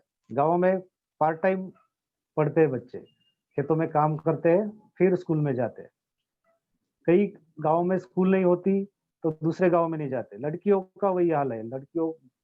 लड़के तो कई कैसे भी करेंगे, अप डाउन करेंगे, साइकिल से जाएँगे, लेकिन लड़कियाँ नहीं जा पाती। महाराष्ट्र तो महाराष्ट्र एंड सदर्न स्टेट्स, इसमें काफ़ी डेवलपमेंट हुआ है, लेकिन हमारे जो बिहार, यूपी, जो बैकवर्ड स्टेट्स है, उनके वहाँ लड़कियों का हाल आप देखिए। लड़कियाँ अगर साइकिल से जाएँगी, तो उसपे दूसरे जो लोग हैं वो कमेंट्स करेंगे, सेफ्टी उतनी नहीं होती है। तो हमारा, मैं तो कहता हूँ कि ये सिर्फ़ अपने बच्चों को नहीं है, हम दूसरे के बच्चों को क्यों ना पढ़ाएँ? हम महाराष्ट्र में लास्ट 2-3 साल से हमने लाइक माइंडेड एम्प्लॉइज़ को इकट्ठा करके हमने एक एपीईआई, एक ऑर्गेनाइजेशन इनफॉर्मली बनाया है, और लास्ट ईयर हमने चंद्रपुर के जो गरीब बच्चे हैं, ऐसे 32 बच्चों को 5-5 हज़ार का स्कॉलरशिप दिया है, जिसके माँ-बाप नहीं है, या माँ है या पिताजी नहीं है। और एक हमने चंद्रपुर में ऐसे एक स्लम एरिया में अभ्यासिका शुरू की है। तो लास्ट 3-4 साल से वहाँ पर बच्चे पढ़ रहे हैं, इवनिंग क्लासेस करते हैं। वहाँ पर कुछ भी खर्चा नहीं है, हम 3000 वहाँ पार्ट टाइम काम करने वाले 2 टीचर को ऑनरेरियम देते हैं। और इस बार हमने हमारे ऑर्गेनाइजेशन के तरफ से 200 बच्चों को 6000 का स्कॉलरशिप दिया है। ये ज़्यादा पैसा नहीं है, लेकिन वो ग्रेट बच्चों सर। को एक इंस्पिरेशन मिलता है कि हमें हेल्प करने वाला है। और जब हम स्कॉलरशिप देते हैं तो उसको प्रोग्राम में बुलाते हैं, और आईएएस, आईपीएस और जो दूसरे लोग स्टेट सर्विस के हैं, उनको मार्गदर्शन करने के लिए बुलाते हैं। तो ये मेरा मौलिक कर्तव्य है कि मेरे बच्चों को पढ़ाऊँ मैं। तो मेरे बच्चों को तो मैं पढ़ा ही रहा हूँ, लेकिन क्या हम दूसरे को बच्चों को नहीं पढ़ा सकते? उनको हेल्प नहीं कर सकते? तो अगर हम लोगों ने हमारी ज़िम्मेदारी निभाई, तो हम बहुत कुछ कर सकते हैं। तो ये थे 11 हमारे मौलिक कर्तव्य। मैंने प्रयास किया उसको इलैबोरेट करने का। तो ये हमारा जो मौलिक कर्तव्य है, हम बहुत कई सारे करते हैं, लेकिन बहुत बार हम ये मौलिक कर्तव्य के प्रति समर्पण नहीं रहता है हमारा, या हम वो मौलिक कर्तव्य के प्रति जिम्मेदार नहीं रहते। तो ये ऐसा क्यों है? हम अगर फंडामेंटल राइट्स और फंडामेंटल ड्यूटीज को कंपेयर करते हैं, तो fundamental rights they are justiciable. Justiciable मतलब तुम्हारा फंडामेंटल राइट्स का हनन होता है तो आप डायरेक्टली हाई कोर्ट और सुप्रीम कोर्ट में जा सकते हैं। 5 तरह की रिट है, वो रिट के तहत आप सुप्रीम कोर्ट या हाई कोर्ट में जा सकते हैं। लेकिन fundamental duties are not non justiciable. अगर कोई फंडामेंटल ड्यूटी का पालन नहीं करता है, पेड़ काटता है या वाइल्ड लाइफ को नुकसान पहुंचाता है, नदी का पोल्यूशन करता है, तो आप डायरेक्ट सुप्रीम कोर्ट या हाई कोर्ट में अप्रोच नहीं कर सकते कि इसने अपनी फंडामेंटल ड्यूटी नहीं निभाई है, उसको अरेस्ट करो या उस पे दंडित करो, ऐसा नहीं है। लेकिन फंडामेंटल राइट्स अलग-अलग कैसे फंडामेंटल ड्यूटीज कैसे इम्प्लीमेंट हो, इसके लिए अलग-अलग कानून बने हैं। हमारी एक फंडामेंटल ड्यूटी है कि हम वाइल्ड लाइफ, फॉरेस्ट इसका रक्षण करें। तो उसके लिए अलग-अलग एक्ट्स बने हैं। तो वो मैं आपको बताऊँगा, जो फॉरेस्ट और एनवायरनमेंट के लिए कौन से एक्ट है। एक तो है इंडियन फॉरेस्ट एक्ट, आईएफए एक एक्ट है 1927 में बना था, अंग्रेजों के ज़माने का एक्ट है ये। उसमें रिजर्व फॉरेस्ट क्या है, प्रोटेक्टेड फॉरेस्ट क्या है, ट्रांजिट हम फॉरेस्ट प्रोड्यूस कैसे करें, जो फॉरेस्ट को नुकसान करते हैं, तो उनको कैसे पनिशमेंट कैसे दी जा सकती है, वो एक एक्ट हुआ। उसके बाद वाइल्ड लाइफ प्रोटेक्शन एक्ट है 1972 में बना है, उसमें wild life flora and fauna दोनों भी आते हैं, उसका प्रोटेक्शन कैसा करना है, संरक्षण कैसे करना है। उसमें अलग-अलग शेड्यूल बने हैं, जो ज़्यादा एंडेंजर्ड है उसको फर्स्ट शेड्यूल में रखा है, जिसकी पॉपुलेशन कम है, थ्रेट ज़्यादा है। सेकंड शेड्यूल, थर्ड शेड्यूल, ऐसे 5 शेड्यूल में एनिमल्स का क्लासिफिकेशन किया है। हमारे जो टाइगर रिजर्व है, प्रोटेक्ट एरिया है, उसका सब है, इतना डिटेल में मैं नहीं बता पाऊँगा या उसकी ज़रूरत भी नहीं है। उसके बाद फॉरेस्ट कंजर्वेशन एक्ट 1980s का है, उसमें जो डी-रिजर्वेशन करते थे, दूसरे पर्पज़ के लिए अगर फॉरेस्ट लैंड देनी है, तो उसको सेंट्रल गवर्नमेंट की परमिशन लेनी पड़ती है। उसके बाद एक फॉरेस्ट राइट एक्ट हुआ है 2006 में, जो लोगों ने 2005 के पहले एनक्रोचमेंट किया है। Tribals and traditional forest dealers act उसको कहते हैं। ये ट्राइबल अफेयर्स डिपार्टमेंट का एक्ट है, लेकिन फॉरेस्ट जमीन देनी होती है, पट्टा देना होता है, तो हम लोग भी उसमें पार्टिसिपेट करते हैं। उसके बाद एनवायरमेंटल प्रोटेक्शन एक्ट है 1986 का, उसमें प्रदूषण को कैसे रोका जाए, वो एक्ट है।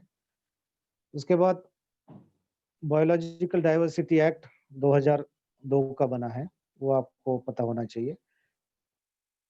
इसमें यह है कि जितनी भी हमारी बायोलॉजिकल डाइवर्सिटी है, उसका कंजर्वेशन कैसे करें, और अगर उस बायोलॉजिकल डाइवर्सिटी या ट्रेडिशनल नॉलेज है, उसका उपयोग करके अगर इकोनॉमिक गेन होता है, तो उसका इक्विटेबल डिस्ट्रीब्यूशन कैसे हो, इसके बारे में लिखा है। वो बायोडायवर्सिटी बोर्ड बना है, बायोलॉजिकल रजिस्टर्ड, ग्राम पंचायत, ये सब उसमें बताया है। अब हमारी जिम्मेदारी हम कैसे निभाएं? हम एज अ सिटीजन हमारा एनवायरनमेंट, हमारा पर्यावरण है, उसकी रक्षा कैसे कर सकते हैं? ये सब कॉमन सेंस की बात है। हमें ये पता रहना चाहिए कि 3 आर्स बोलते हैं हम, रीयूज, रिसाइकल। हम प्लास्टिक यूज करते हैं, सब्जी लेने के लिए जाते हैं मार्केट में, तो हम बोलते हैं उसको भाई पन्नी दो, और वो पन्नी लग घर में लाते हैं, डस्टबिन में जाती है, फेंक देते हैं, और दे आर नॉन बायोडिग्रेडेबल, उसका विघटन जल्दी नहीं होता और जमीन में वैसी रह जाती है। शहरों की तो बात छोड़िए, अभी गाँवों में भी हम जब देखते हैं फंक्शन होते हैं, पहले जब मैरिज होता था तो लोग मोहा या ब्यूटिया मोरोस्पर्मा जिसको बोलते हैं पलस, उसके पत्ते लाते थे, उसके प्लेट बनाते थे। लेकिन अभी गाँवों में भी थर्माकोल की प्लेट्स या बाउल्स यूज़ होने लगे हैं। और गाँवों में देखते हैं कि जो किसान होता है, वो उसका गार्बेज डिस्पोज़ल गाँव में कैसे होता है? उसका जो फार्मर मैन्योर का कंडा बोलते हैं मराठी में, वहाँ लेके सब डालते हैं, और वो गोबर के साथ जो प्लास्टिक है, थर्माकोल है, वो खेतों में जाता है, खेतों से नाले में जाता है, नालों से नदी में जाता है। तो हम लोगों को इसका जो प्लास्टिक है या थर्माकोल है, ये सब कम से कम यूज़ करना चाहिए। Reduce, reuse and recycle. आप उसका व्यवहार ही कम करिए। आप मैं जब भी ऑफिस जाता हूँ तो मेरे गाड़ी में 2 थैले रखता हूँ। जब वापस आता हूँ रास्ते में अगर मुझे सब्जी या फल लेने हैं तो मैं कभी भी प्लास्टिक का यूज़ नहीं करता। रेयर ऑकेशन अगर अगर कभी भूल गया और कुछ दिखाई दिया और मुझे रास्ते में तब, या अदरवाइज़ हमेशा मेरे गाड़ी में थैले होते हैं जिसमें मैं सब्जी लेता हूँ। अगर हर ज़िम्मेदार नागरिक ऐसा करेगा तो हम पोल्यूटेंट क्रिएट नहीं करेंगे। आप लोग अपने कॉलोनी में देखिए कि हमारा कॉलोनी का एनवायरनमेंट, अगर आपके कॉलोनी में कोई गार्डन हो, तो वहाँ पर क्या हम लोग स्वच्छता रखते हैं उसमें? क्या हम वहाँ पॉलीथीन, पैकेट्स ये सब फेंकने वालों को बोलते हैं कि भाई ऐसे कुछ मत करिए, स्वच्छता रखिए? हर आदमी ने, हर सिटीज़न ने अगर पेड़ लगाए, तो हमारा एनवायरनमेंट है हरा-भरा रहेगा। और ट्री तो देखिए, ट्री से हमें क्या-क्या नहीं मिलता। हमारा पूरा लाइफ ही ट्री और फॉरेस्ट। फॉरेस्ट को अगर हम फॉरेस्ट का हर लेटर देखेंगे, फॉरेस्ट का एफ से हमें क्या मिलता है? फॉडर मिलता है, फूड मिलता है। ओ से मिलता है ऑक्सीजन, आर से मिलता है रेन, ई से मिलता है इकोलॉजिकल सर्विसेज, एस से मिलता है सॉइल और टी से मिलता है ट्री। तो हर लेटर से आप आपको पता है कि कुछ ना कुछ फॉरेस्ट से मिलता है हमें। हम फॉरेस्ट वाले तो फॉरेस्ट में ट्री लगाएँगे, लेकिन हमें जितनी भी हमारी जगह पड़ी रहती है, गाँव में गाँव में ग्राम पंचायत की लैंड पड़ी रहती है, रास्ता, वहाँ अभी हमारा सोशल फॉरेस्ट ही है, तो हम रास्ता दुतरफा पेड़ लगाते हैं। कैनल के दुतरफा पेड़ लगाते हैं, लेकिन 100% सर्वाइवल नहीं होता, क्योंकि बहुत सारे वहाँ पर बायोलॉजिकल कंस्ट्रेंट होते हैं, बायोलॉजिकल प्रेशर होते हैं, ग्रेज़िंग जो हमारे जानवर है, वो उस पेड़ को नष्ट करते हैं या नुकसान पहुँचाते हैं। हमें सस्टेनेबल यूज़ करना चाहिए।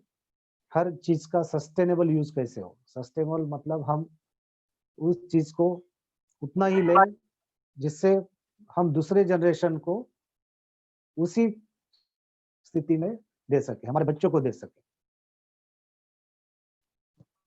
Sustainable use without harming.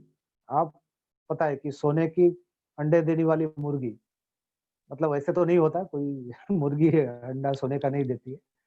या आप मुर्गी को काटेंगे या वो अंडा लेंगे उसका, वो देखिए उससे बोलते हैं कि सस्टेनेबल विदाउट हार्मिंग। आप पेड़ फल देता है, आप पेड़ के फल खाइए ना, आप पेड़ क्यों काटेंगे? ये होता है सस्टेनेबल यूज़। हम अगर कार यूज़ करते हैं, तो अगर हम शेयरिंग करेंगे, कारपूलिंग करेंगे या पब्लिक ट्रांसपोर्ट का यूज़ करेंगे, तो ज़्यादा पेट्रोल, डीज़ल यूज़ नहीं होगा। हम इलेक्ट्रिसिटी सेव कर सकते हैं। जब ज़रूरत नहीं है, हम टॉयलेट में जाते हैं, टॉयलेट में जब जाते हैं तब भी आप टॉयलेट का लाइट लगाइए। बाहर का बालकनी का लाइट लगाने की ज़रूरत नहीं है जब आप यूज़ नहीं करते हो। जब यूज़ हो तभी यूज़ करें। अगर इलेक्ट्रिसिटी यूज़ करेंगे थर्मल पावर में जो कोयला होता है, वो कम व्यवहार होगा। पॉल्यूशन फ्री एनवायरनमेंट, हम पॉल्यूशन फ्री एनवायरनमेंट, हम दिल्ली में, मैं जब 5 साल था, दिवाली के 2-3 दिन दिवाली में दिल्ली की एयर इतनी पॉल्यूट होती है कि हम साँस नहीं ले सकते।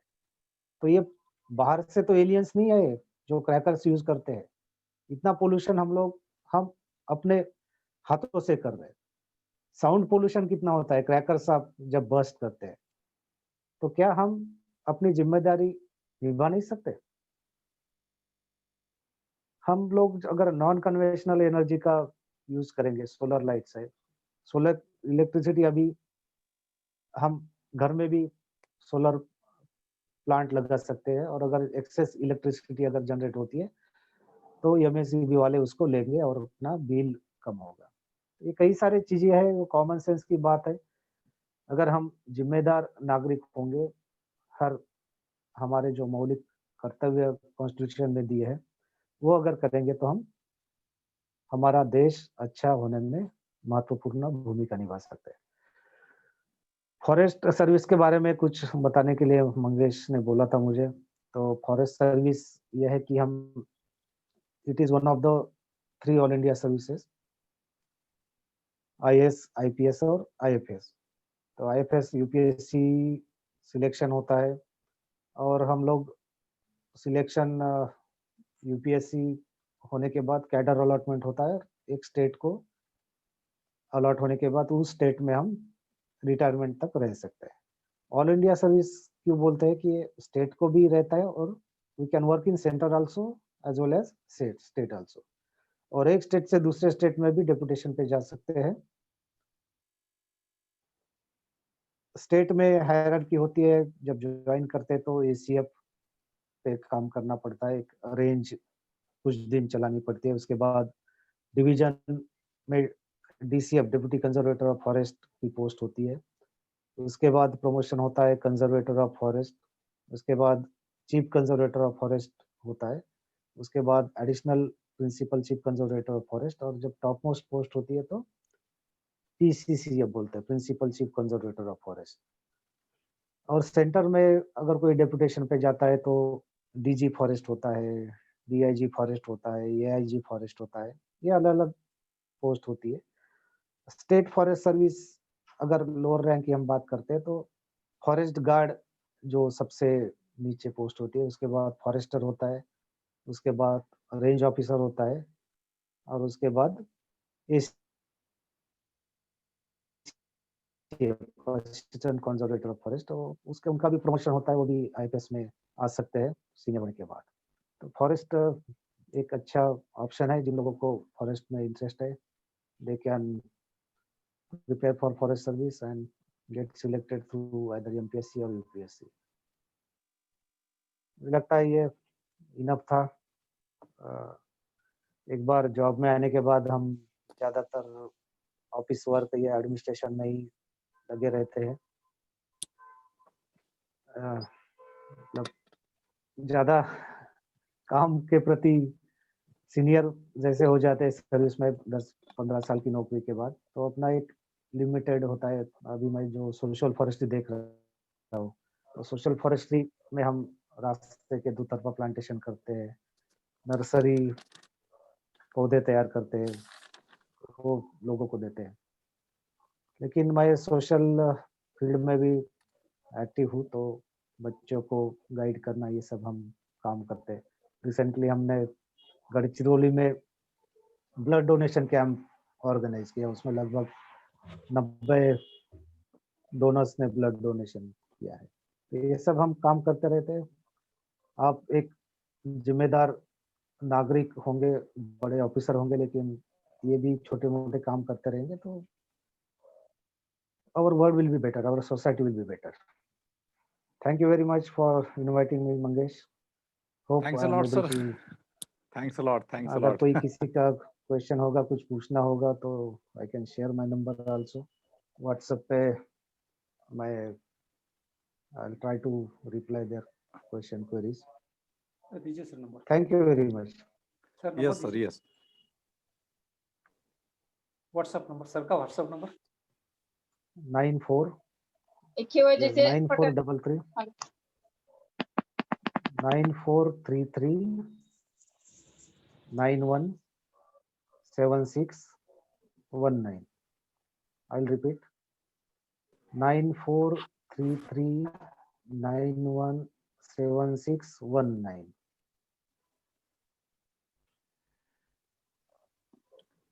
ओके, सो धन्यवाद डॉक्टर किशोर मानकर sir, conservator of forest, social forestry Nagpur division.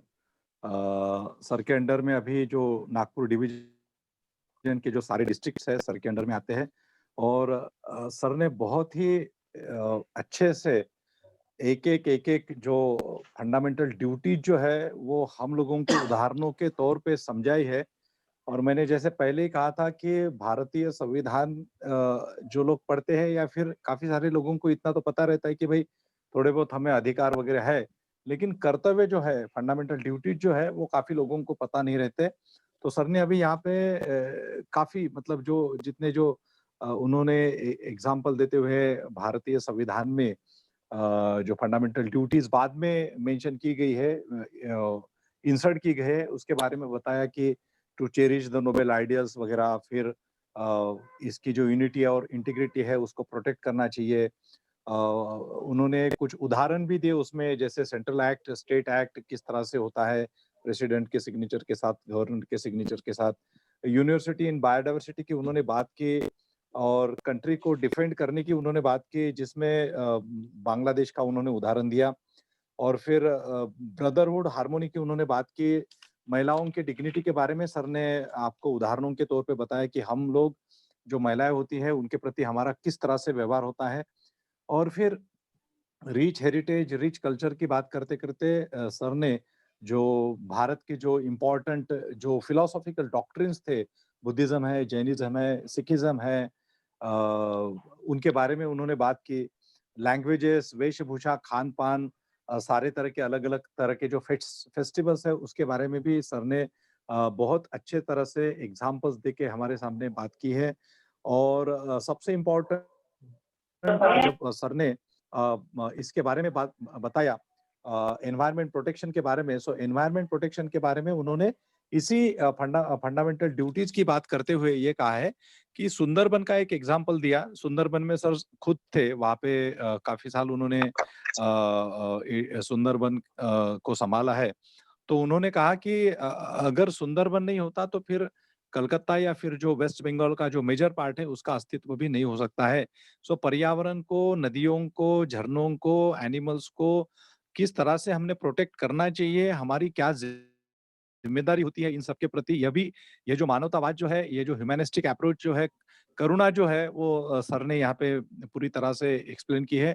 और उसके प्रति सजग होना हमारे हमें बहुत इम्पोर्टेंट है। Humanism, spirit of inquiry, scientific temper की भी सर ने बात की। और सबसे बहुत बड़ी बात उन्होंने की कि हमारे देश में लोग जो है, मतलब जो ईमानदारी से काम करना चाहिए, है ना? जो जो सर ने एक उदाहरण दिया कि 6 टू 8 आवर्स भी अगर हम ईमानदारी से अपना जो जॉब है, व्हाटएवर गवर्नमेंट का हो या फिर प्राइवेट का हो, प्राइवेट में तो करना ही होता है, लेकिन गवर्नमेंट में कभी-कभी ऐसा होता है कि लोग थोड़ा-सा ये करते हैं। इसलिए एक मराठी में या फिर इसमें कहावत भी बनी है कि बाबा सरकारी काम और 2 महीने थाम, 3 महीने थाम, कोई 4 महीने बोलता है, कोई 6 महीने बोलता है, लाइक दैट। सो ये क्यों बोलते हैं? क्योंकि लोगों में जो डेडिकेशन होना चाहिए काम के प्रति, तो वो कभी-कभी नहीं होता है। सारे लोग ऐसे होते हैं ऐसा नहीं है, लेकिन काफ़ी सारे लोग इस तरह से होते भी हैं। और उस जापान का उदाहरण हमें इसमें लेना चाहिए कि जापान के जो लोग हैं, वो अपने कर्तव्य के प्रति जो है बहुत जागरूक है और बहुत डेडिकेशन के साथ काम करते हैं। सर को मैंने जैसे कहा था कि सर आपका जो फॉरेस्ट्री एनवायरनमेंट है, सो आप एनवायरनमेंट प्रोटेक्शन के बारे में कुछ बताइए। तो बहुत इंपॉर्टेंट जो एक्ट्स है अंग्रेजों के ज़माने से लेके आफ्टर इंडिपेंडेंस के, जैसे 1927 का एक्ट, फिर 1972 का वाइल्ड लाइफ प्रोटेक्शन का एक्ट, फिर फॉरेस्ट कंजर्वेशन 1980 का एक्ट, 2006 का एक्ट, ये सारे जो इम्पोर्टेंट जो एक्ट्स है, जो हमारे कॉम्पिटिटिव एग्जाम्स की जो प्रिपरेशन करने वाले जो स्टूडेंट्स हैं, उनको बिल्कुल इसका फायदा होगा ही होगा। और जो खास करके जो स्टूडेंट्स हैं, उनको मैं अपील करूंगा कि सर ने जितने भी एक्ट्स यहाँ पे बताए हैं, तो उसका और सर्च करके उसको आप खोजने की कोशिश कीजिए। हम लोग तो बताते ही रहते हैं। और बाद में छोटे-छोटे एग्जांपल्स, जैसे प्लास्टिक का यूज़ क्यों नहीं करना है, 3 आर्स के बारे में सर ने बात की, जो बहुत महत्वपूर्ण है मेरे हिसाब से। हर सिटीज़न ऑफ इंडिया ने इस 3 आर्स को अगर हमने यूज़ किया, सो मुझे लगता है कि हमारा एनवायरनमेंट जो है वो बहुत अच्छे से प्रोटेक्ट होगा। जैसे कहा कि रिड्यूस, रीयूज़ और रिसाइकिल। सो इतनी सारी बातें जो है, और फिर लास्ट में इंडियन फॉरेस्ट सर्विसेज के बारे में, स्टेट सर्विसेज के बारे में, हायरार्की के बारे में भी सर ने बात बताई है। कंक्लूडिंग में मैं इतना ही बोलना चाहता हूँ कि जैसे हमारे मूलभूत अधिकार है भारतीय संविधान में, जिस तरह से directive principles of state policy है, जिसके माध्यम से इस देश में अलग-अलग पॉलिसीज, अलग-अलग एक्ट बनते हैं, वैसे ही हमारे मूलभूत कर्तव्य भी है। मूलभूत कर्तव्यों को अगर हम नहीं निभाएँगे, तो केवल मूलभूत अधिकारों को एन्जॉय करके कोई फ़ायदा नहीं है। ओके? सो मूलभूत कर्तव्यों का पालन करना, ये हर भारतीय नागरिक का कर्तव्य है और उसने उसके कर्तव्य को निभाना चाहिए। सो बहुत-बहुत धन्यवाद सर, आपके इस बहुत अच्छे और टाइम निकालने के लिए और एक बहुत अच्छा सेशन देने के लिए।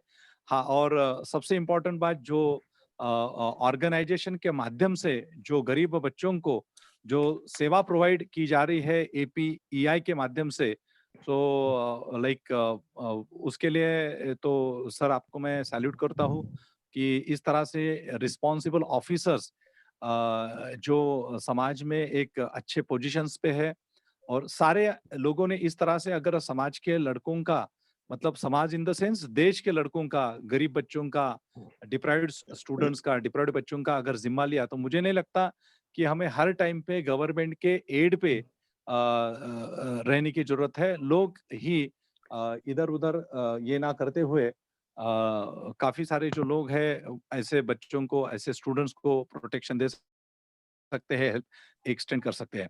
तो अभी अगर किसी के क्वेश्चन है विथ रिस्पेक्ट टू इस सेशन तो आप डॉक्टर किशोर मानकर सर को आप पूछ सकते हैं। Any question related to this particular session? Yes, sir, I have one question. हाँ, yes.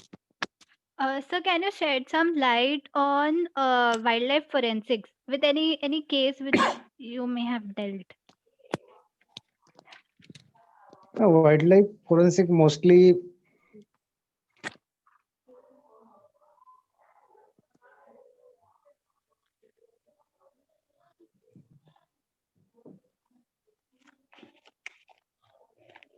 Hello.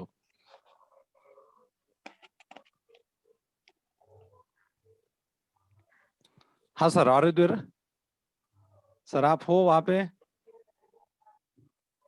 tiger or leopard, bear. I have not personally dealt. I have experience of other cases also. We sample and another.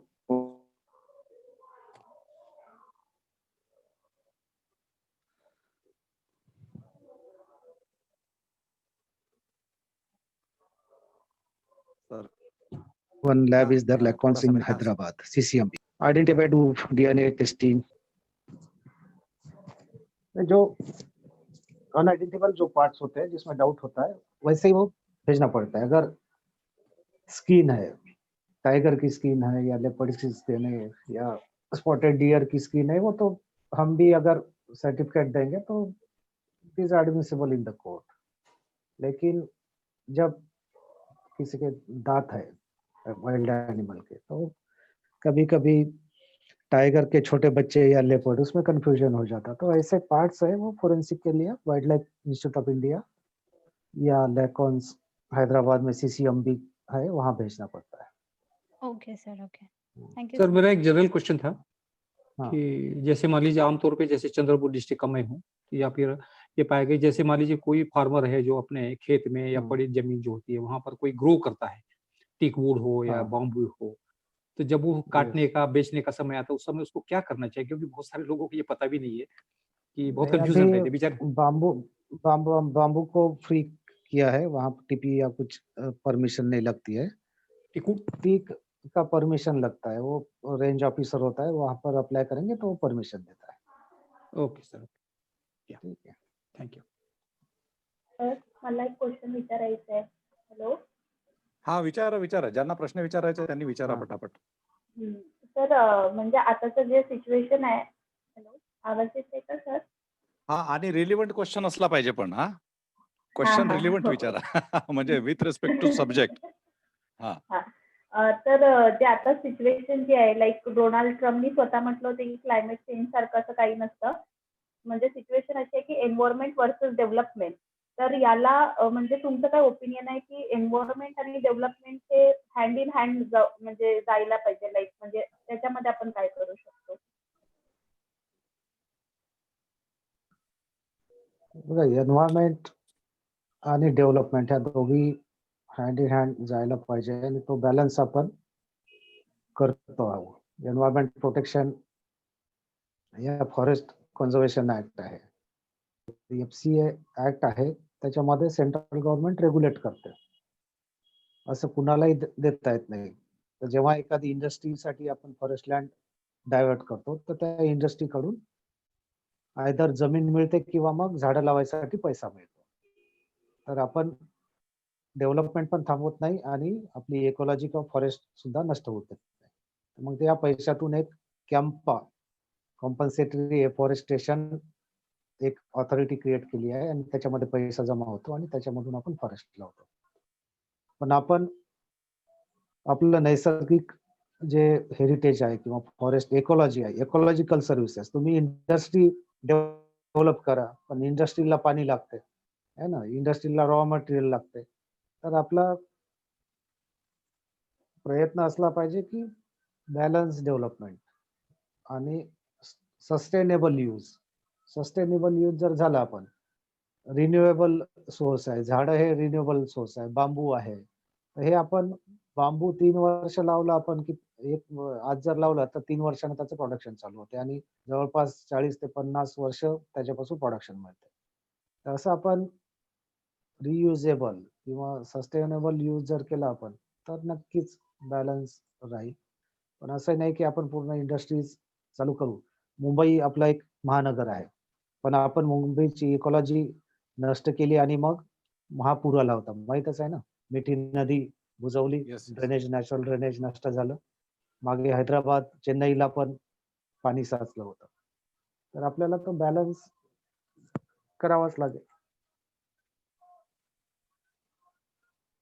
Okay. ठीक आहे. सो I hope की questions झालेत आता. आणि बरंच session मोठं पण होत आहे आपलं. उशिरा पण झालाय. हा. सो thank you very much, Dr. Kishore Mankar sir, and thank you all participants. हम लोगों ने यह जो संविधान के प्रति लोगों को जागरूक करने के लिए संबोधि IAS एकेडमी मुंबई ठाणे के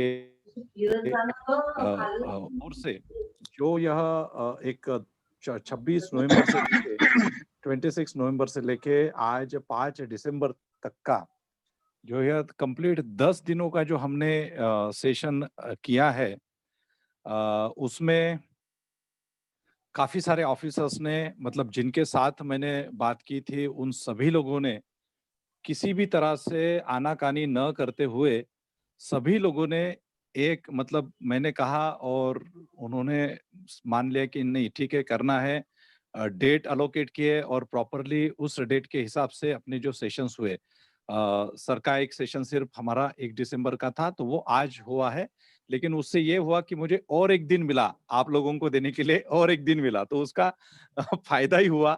और डॉक्टर हेमंत तिरपुड़े जो मेरे दोस्त है, डॉक्टर हेमंत तिरपुड़े ने और एक सेशन एक्स्ट्रा लिया, जिसमें एक सेशन में उनको दो सब्जेक्ट्स लेने थे, लेकिन उन्होंने 2 दिन फिर 2 सब्जेक्ट्स लिए, एक रिजर्वेशन पे और एक जो है लेबर लॉज पे, लेबर के इश्यूज के ऊपर। दोस्तों, संबोधि IAS एकेडमी जो 14-15 साल से सर को पता है कि मैं भी उनके मतलब सर हमसे सीनियर थे और हमारी शुरुआत हुई थी एक 2004 का जब मैंने मेंस दिया था, तब सर वहीं पे थे नागपुर में, यूपीएससी का डॉक्टर हेमंत और हमने साथ में उस समय मेंस दिया था।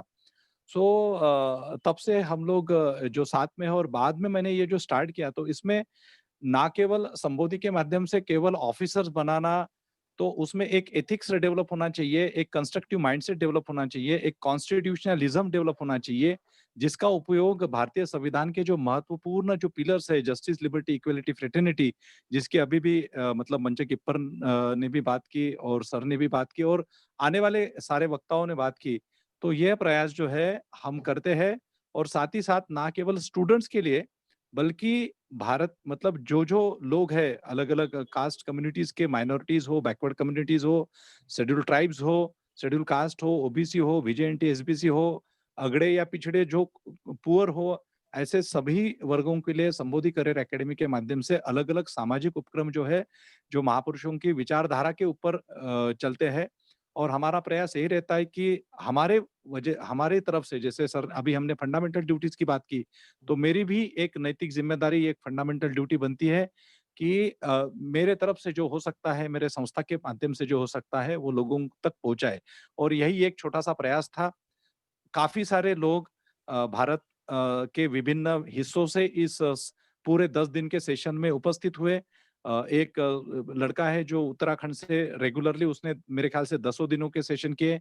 कुछ लोग यूपी से ज्वाइन हुए रेगुलरली, कुछ लोगों ने एमपी से ज्वाइन किया और ज़्यादा तादाद में महाराष्ट्र से काफ़ी सारे लोगों ने इस सेशन को जो है अटेंड किया, इसका लाभ लिया। और ये जो एक एक kind of it's a kind of movement, तो मैं ये चाहता हूँ कि ये मूवमेंट रुकनी नहीं चाहिए। क्योंकि जैसे मैं यहाँ पे काम कर रहा हूँ तो भारत के विभिन्न क्षेत्रों, विभिन्न प्रदेशों में भी काफ़ी सारे जो लोग हैं यह काम कर रहे हैं और हमें एक अच्छा नेटवर्क करके हमारे देश के लोगों तक, सिटीज़न्स तक भारत का संविधान, उसकी फिलॉसफी, उसके डॉक्ट्रिन्स, उसके प्रिंसिपल्स पहुँचाना, ये हम सब लोगों की नैतिक ज़िम्मेदारी है। ऐसा नहीं कि मैं स्टूडेंट हूँ और फिर स्टूडेंट होने के बाद फिर मैं जब ऑफिसर बनूँगा तब करूँगा या फिर मैं किसी नौकरी पे लगूँगा तब करूँगा। तो ऐसा नहीं होता, कभी हमें ज़िंदगी भर कभी टाइम नहीं मिलता है। तो मेरी आप सबसे अपील रहेंगी कि आप सब जहाँ पे हो, जिस पोज़ीशन पे हो, स्टूडेंट हो, एम्प्लॉयी हो, बड़े पोज़ीशंस पे हो, टीचिंग फील्ड में हो या फिर इंडस्ट्रीज़ में हो, कॉर्पोरेट फील्ड में हो, जहाँ कहीं पे हो, तो भारतीय संविधान के लिए कुछ ना कुछ थोड़ा-सा उसके प्रचार के लिए, प्रसार के लिए, उसको समझने के लिए कुछ ना कुछ टाइम निकालिए, उसका प्रचार कीजिए। क्योंकि आज हमारे देश के सामने भी जो काफ़ी बड़ी-बड़ी समस्याएँ हैं, उसका मैं ये मानता हूँ उसका कारण ये एक है कि हमने इतने सालों में भारतीय संविधान को और हमारे आज जो पर्सपेक्टिव था, हमारे महापुरुषों का जो पर्सपेक्टिव था, हमारे फ्रीडम स्ट्रगल का जो पर्सपेक्टिव था, उसको समझने की, उसको जानने की कोशिश नहीं की। ऐसा होता है कि लोग संविधान को मानते तो है, सो संविधान को केवल मानने से नहीं होगा, संविधान को हमें जानना होगा और संविधान को जानने के बाद उसका प्रचार और प्रसार अंतिम लोगों तक, उनको फंडामेंटल राइट्स के बारे में अवेयर करना, उनको कानूनी व्यवस्था के बारे में अवेयर करना, ये सब हमें करना बहुत आवश्यक है और इसीलिए मैंने ये छोटा-सा प्रयास किया। आप सभी ने इसमें पार्टिसिपेट किया, सभी का मैं बहुत-बहुत धन्यवाद देता हूँ और यह जो सेशन है फॉर्मली मैं यहाँ पे कंक्लूड कर रहा हूँ, लेकिन इस सेशन में इतने दिनों से जो लोग पार्टिसिपेट हुए हैं, उनके मुझे कुछ फीडबैक्स चाहिए। तो मैं आप लोगों में से जो कुछ चुनिंदा लोग हैं, जैसे यहाँ पे अर्नव रीड है, जिसने ये सेशंस पूरे दिन अटेंड किए हैं, डॉक्टर मोज़बी है, लोकेश मौर्य है, मृणाल खंडागड़े है, प्रकाश धोटे साहब है, सुमेध थोरात है, जो इन्होंने अभी रिसेंटली अटेंड किए थे, सूर्यभान गेडाम जी है और विनोद वासेकर साहब है। तो ऐसे कुछ लोगों को जिनके मैंने अभी नाम लिया और बाकी भी अन्य लोग हैं जिन्होंने काफ़ी सारे सेशंस अटेंड किए। तो I request you to give your feedback with respect to this session. धन्यवाद।